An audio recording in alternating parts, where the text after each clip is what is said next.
All right, guys. So, part of what we'll do in the labs is devote some time to corrections and stuff. I have the first couple sections out of 12 up there in my math lab. It's more important that you keep up with current homework and just catch up on old homework when you can. Let's kind of get back into this a little bit. Just to catch up everybody, including everybody who didn't come yesterday. See, do I have a better pen? No, I don't. All right, that's fine. Oh, yes, I do. Let's do a couple of examples.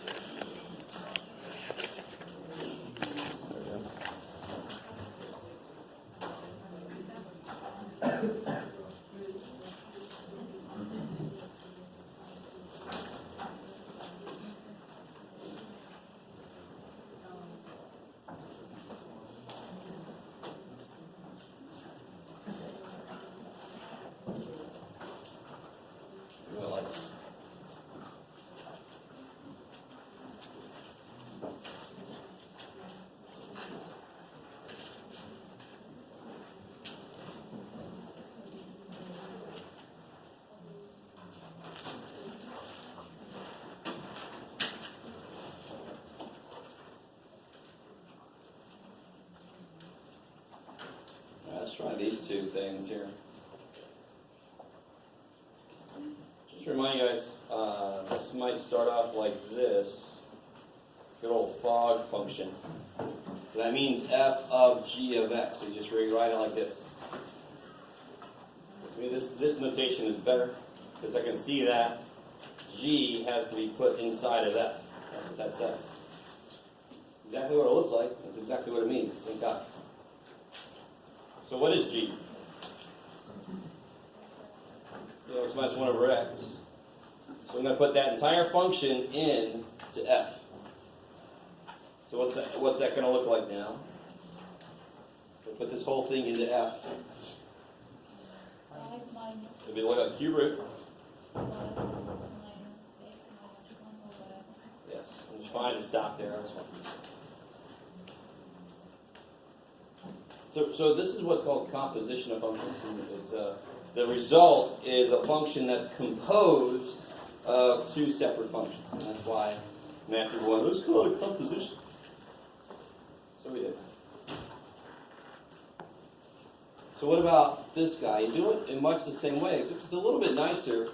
Here I have an expression inside because it's evaluated at x, so it doesn't really become a number. Here I have a number inside.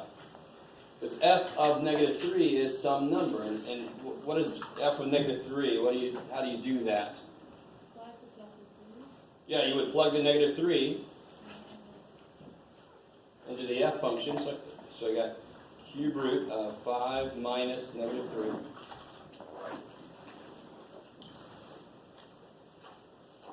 What is the cube root of 5 minus? What is 5 minus negative 3? 8. So what's the cube root of 8? 2. You see, I'm just working on the inside first. Isn't that what we always do? And now I care about the outside. What do I do now?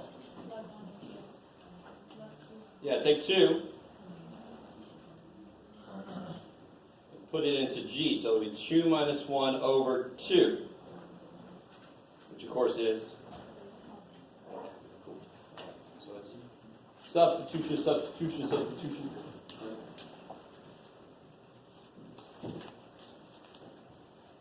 I like it. All right. So substitution inception is a minute. Inside. Okay, Jeff. So is everybody got that? That sort of like captures some of the examples we did yesterday already. Now, they can give us the function and we have to actually evaluate it ourselves. Or if they are feeling nice, they can give us all the answers. Right? But when students see this, they're like, oh, that's harder. I wish to God you realized, oh, that's awesome. It did all the work for me.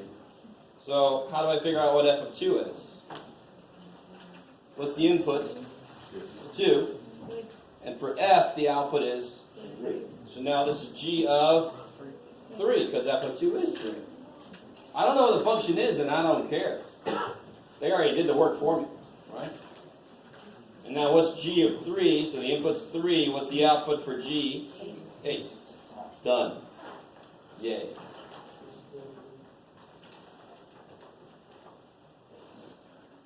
All right, cool. I like it. The idea didn't change. You got to do what f of 2 is, except now I don't have a function to plug 2 into. I've got the answer staring me in the face. That's awesome.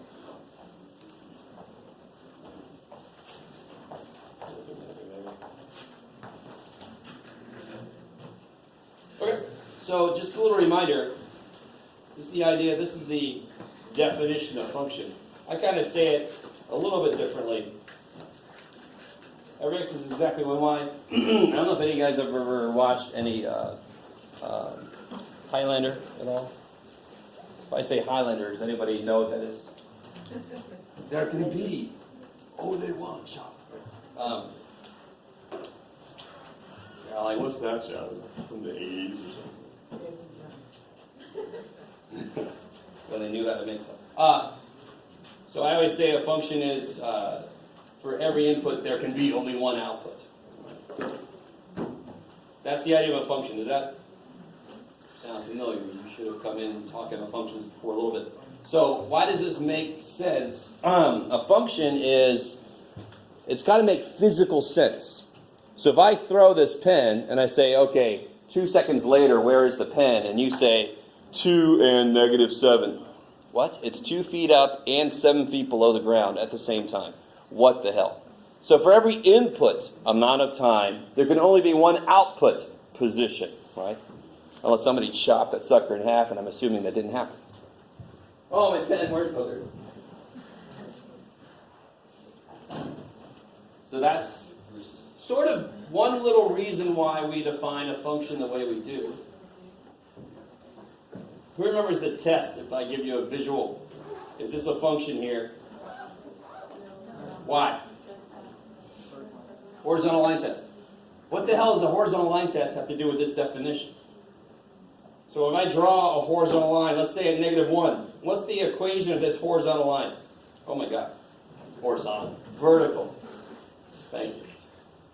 Today it's going to be on the horizontal line test. This is the vertical line test. Vertical line, what's the equation of this vertical line? Anybody remember?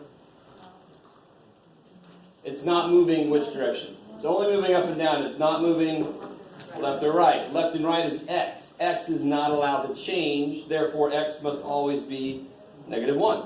So the equation of this is x equals -1. Very much like, I don't know, axis of symmetry, because it's a vertical line. X equals. So for every x, okay, there's an x. There can be only one output, only one y. Is there only one y for that? No. It went to 2 places. So the vertical line test is a visual representation of this definition. You guys see that? If I draw a vertical line, that's defining an x. If it goes through more than once, that's more than one output. That defies the definition, not a function. No big deal. That's why we have the volt vertical line test. So is this a function here? Yes. Passes the vertical line test. There's no vertical line I can draw that goes through more than once. I like it. All right. Now, these are some past students, and I put their social security number here for you. Just made this up. It would be kind of awesome if somebody in here actually had one of these. That's my social security number. Oh, I'm sorry. Get lifeline. Don't be telling us. Don't be telling us. Here's mine. All right. So this is what we call a relation, but it's also a function. Why is this a function? For every person, there is only one social security number, unless you're really interested and you have one for every personality. I don't know. Now, what we're getting into now is new. I want to put an extra restriction on this. If I know a person, I could find their social security number. I can ask them for it. I can knock them out and take their wallet, whatever. If I know somebody's social security number, is it possible to go back and figure out what person that is? I mean, not for you. Can somebody do it? Yes, you can type it in somewhere in some database, maybe in the Social Security Administration, and figure out who that is. It goes back to one person. Are you with me? So what about something like shoe size? So for every one of you, and just in case you have different sized feet, let's say the shoe size of the shoe on your left foot right now. You with me? Can it be more than one size? If you're telling me, yeah, that Jeff left. There you go. If you tell me that shoe is size 8 and 9, I'm like, what is happening to your foot? And that shoe is neat. It just kind of adjusts. Oh no. Are you guys with me? That is a function then. That's a function because your left foot currently has a shoe that is one size. So for an input of you, there's only one output. Can I go backwards though? If you tell me a shoe size, can I figure out who that person is? Think about it. If it said size 7, is there only one person in here with a size 7 shoe on their left foot? No. Right? Do you guys get that? I can't work backwards. So function is one level of restriction. Both social security number in person and shoe, a person going to shoe, that's a function. But can I go backwards? Can I actually investigate it and figure out who it came from? No, I can't do that with shoe size. I can do that with social security number. So here's the beautiful name we apply to this. Where's the worksheet? Oh, this is from yesterday. Do you have to? No. Thank you. Cool. By the way, if you didn't get your test back yet, just at the end, come up and get it.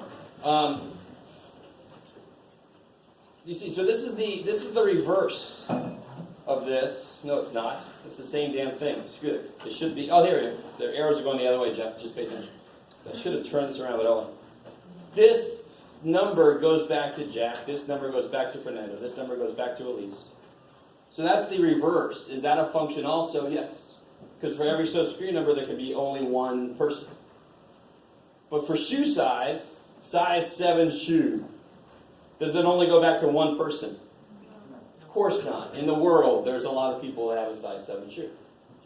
Right? Or else there'd be a very specific store for somebody. That's my store, size 7 shoe. No. So what I'm trying to say is this extra level of restriction that I have to be able to go both ways. That means that for every input, there's one output. For every output, there's one input. It goes both ways. It's what we call one-to-one. One input leads to one output. One output leads to one input. We call it one-to-one. So for this one, it's one-to-one because this social security number, that one thing goes to this one person and vice versa. That is one-to-one. That is his social security number.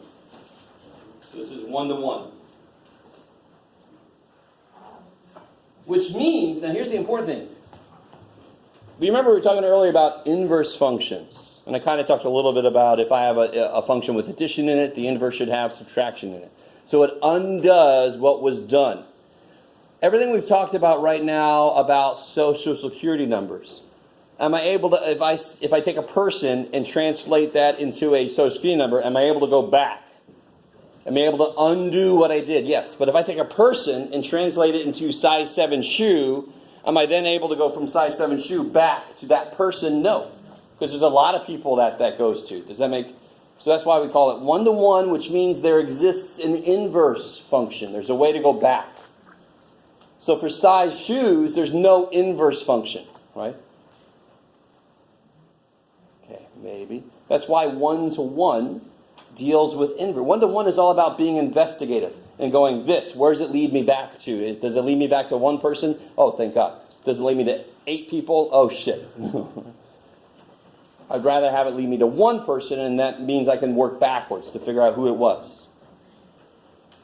Maybe it feels a little bit like crime scene. So this is one-to-one function. Oops. Focus there. So if I have different inputs, they must have different outputs. That's what a one function really kind of means more directly. So how can we tell? Now, let me ask you this. This function here, where this is near and dear to our hearts, should be. And we know what function this is. Let me get it all down here. Why is this a function? Passes word line. Test what function is it? Well, what function is it? Parabola. What function is it? Y equals x squared. Okay. Now,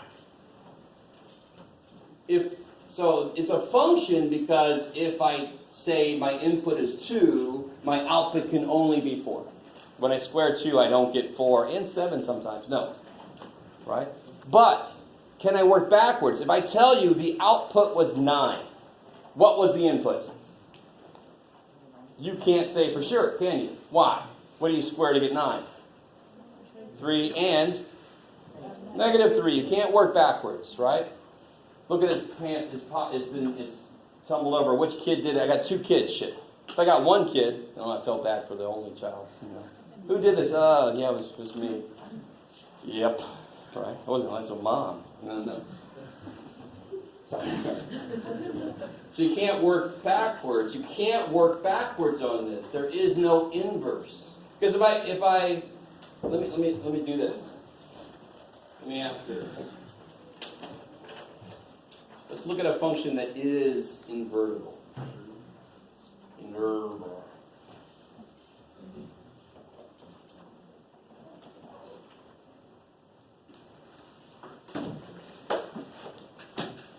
This function is definitely invertible. It's a function because for every x there's only one y.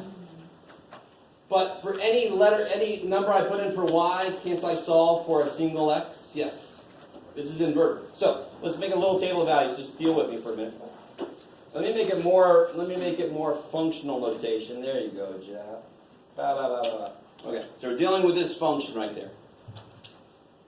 So for 0, what's the output? -1. For 1, what's the output? 4. 2, what's the output? 9. I like it. Now this is for f of x, right? That's for f of x. What would the inverse function do? The inverse, this is the symbol for inverse, right here. It's a very unfortunate choice for a symbol because it looks like it's f to the -1, but this means inverse of f. It doesn't mean put f under 1. It means the opposite function. So what would the opposite function do to -1? It would take it back to 0. It takes it back to where it came from. What would the inverse do to 1? I'm sorry, 4. Take it back to 1. What would it do to 9? Take it back to 2. So really, if I have a table of values for a function, how do I make the table for the inverse? I just switch the x and y. This is now notice how big of an emphasis I'm putting on this. You switch the x and y to find the inverse if one does exist. How are we doing so far? Why does it make sense? Because what should the inverse function do? Whatever the original function did, it should undo it. So what did the original function do to 0? It made it become -1. So the inverse function should make -1 go back. It should undo it and make it go back to 0. So if I graph these, just do the first 2 points.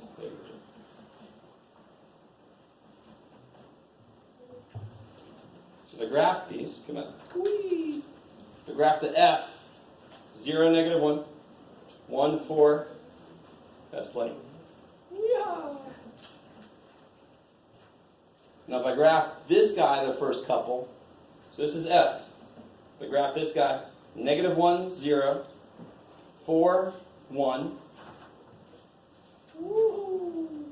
Make that big. So this is f inverse.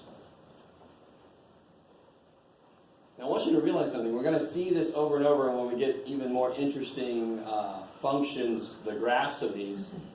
There's a mirror on here somewhere, and the mirror my scale sucks, but the mirror should be right down like that.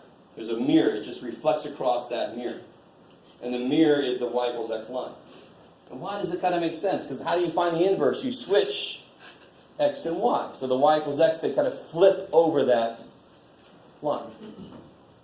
So if I try to do that, if I try to do this, is this a function? Is this a function? Yes. It passes the vertical line test, and so does the original. So let me take something that doesn't lead to a function. You can do it, Jeff. This one, the parabola, we just have on the other side.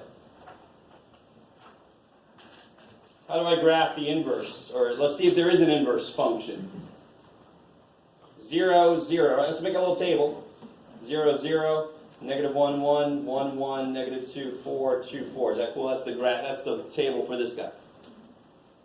Please excuse the poor little side it was left out in the sun. This is f of x equals x squared. What will the inverse do? Switch. So what should it? So 0, 0. Ooh, right. 1, negative 1. Now look here. Yeah. 1, 1. 4, negative 2. 4, 2. Oh, so there's already a problem. What does 1 go to? Two different things. Right? What does 4 go to? Two different things. And why does this make sense? Because in order to undo a square, what would I do to both sides?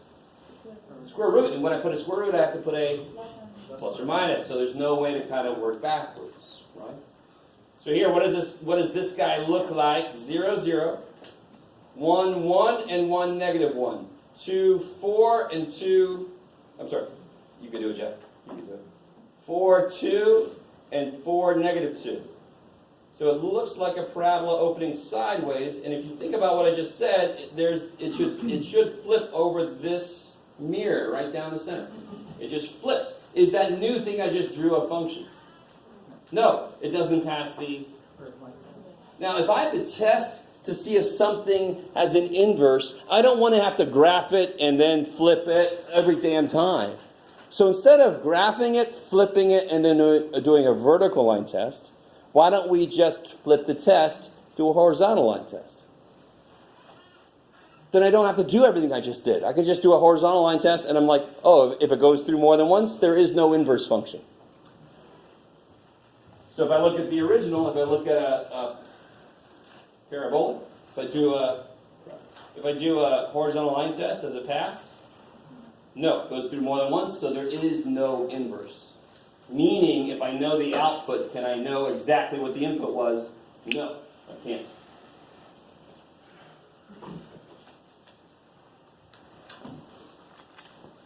All right. Let's get to some more concrete stuff that you guys are going to have to actually do. Because right now we're talking about a lot of the ideas behind stuff. So here's that horizontal line test I just talked about.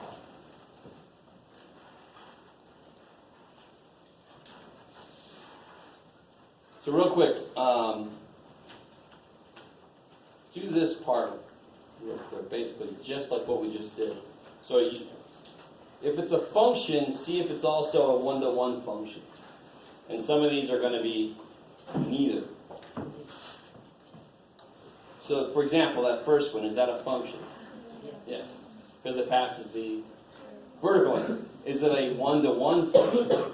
Yes, because it passes the horizontal line test. So it's a one-to-one function. You just put 1 to 1 like that. 1 to 1. Bam! 1 to 1. Keep going.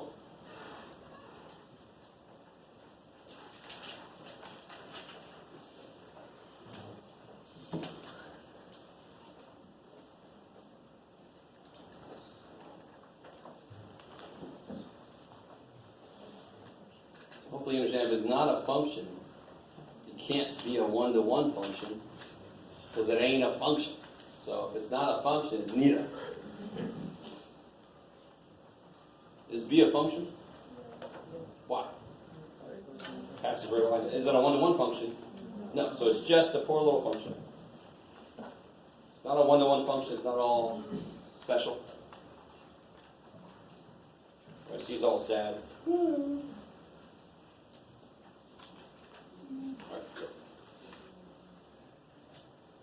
about this guy? Is it a function? Oh, it's dead off on arrival, DOA.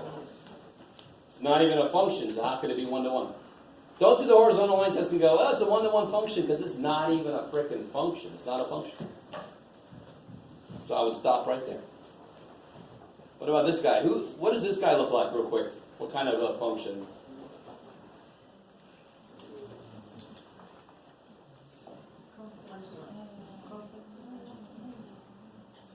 Square root.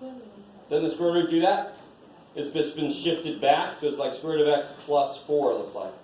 It's been shifted back 4. Is this a function? Yes. Oh, hell. Is it a one-to-one function? Yes. Yes. One-to-one. Bam.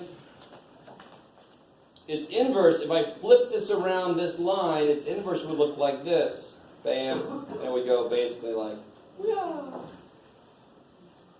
That would be the inverse. It's really neat to do a function and then its inverse. You get some nifty patterns. Whee! They're just mirror images. What about E?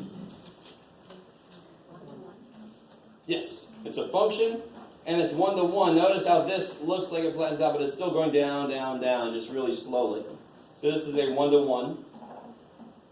This one was one-to-one. What about F? Is it a function? Yes. Is it one-to-one? No, so it's just a function. Not one-to-one. I like it. I like it. So, last thing today. I didn't have time to print out the next sheet, unfortunately, for everybody, but we'll get over it. The last thing for today. Let me grab some more paper.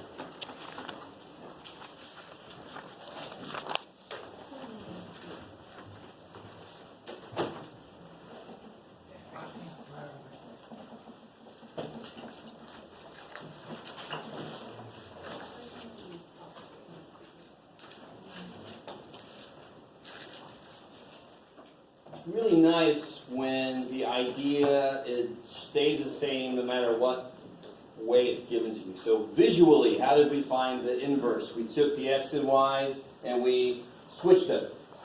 We switched x and y. So watch this. I'm given this function, so I know it's a function. But given, what you got, Jeff? Let's start off nice. 5x plus 7. Remind me, what did f of x take the place of? Y. So let's bring that back into play.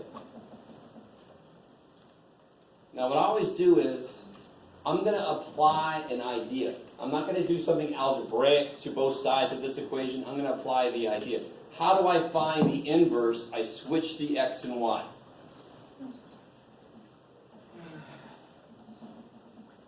What did I do to get from here to here? Not a damn thing algebraic. I didn't add something to both sides. I didn't do anything. I applied the idea. So now I've got a new function here. I've changed it. What is this going to represent? It's going to represent the inverse. What do I do to figure out what it is? I solve for y. Let this make unbelievable amounts of sense. As I solve, I always try. As I solve for y, what am I going to be doing? The opposite of everything, right?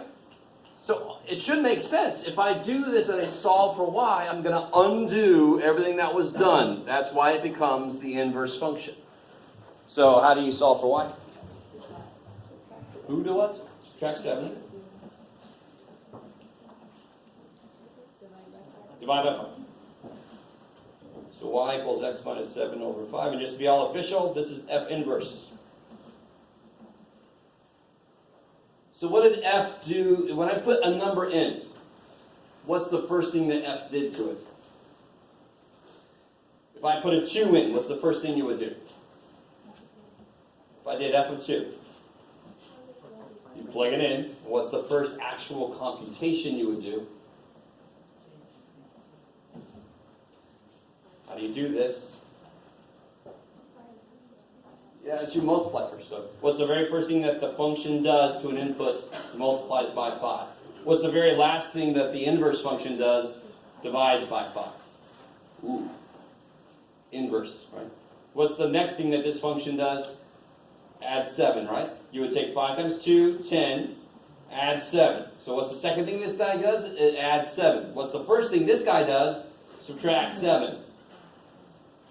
They're inverses. So f of 2 is 17. Is that cool? Right there. Did I do that right? No. What should f inverse of 17 be?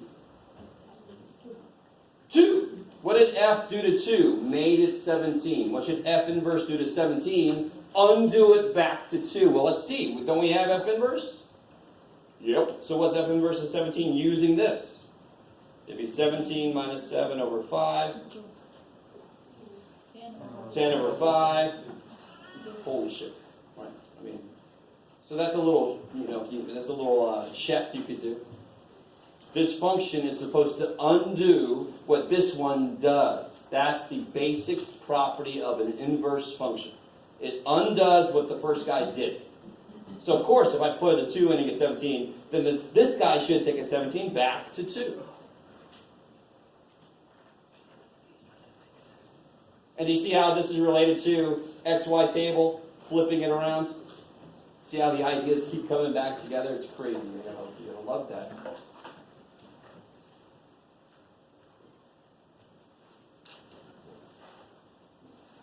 I said last idea, not last problem. So watch this. I don't know what's up with 5 and 7 today, but we'll just deal with it.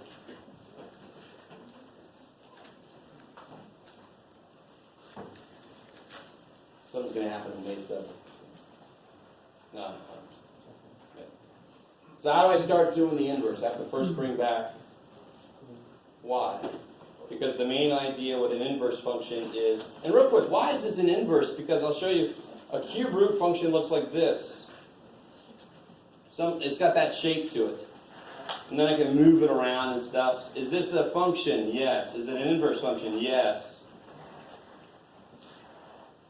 I'm talking about real numbers, by the way. So if I cube 8, or if I cube 2, I get 8. All right, so where did that come from as a real number? It came from 2. As long as I restrict myself to real numbers, it's 1 to 1. So how do I start? So now I put a little dotted line. I'm probably the only person in the universe that does that, but I've been doing that ever since it was taught to me because I hated this fact that there's nothing you can do to get from here to here algebraically. It's just applying an idea. I just switch the x and y. Why did I do that? Because I want to find the inverse function. So you see, when I do that, I've made a new equation that relates to the inverse function. It's a different function. So how do I solve this for y? Good. Minus 7.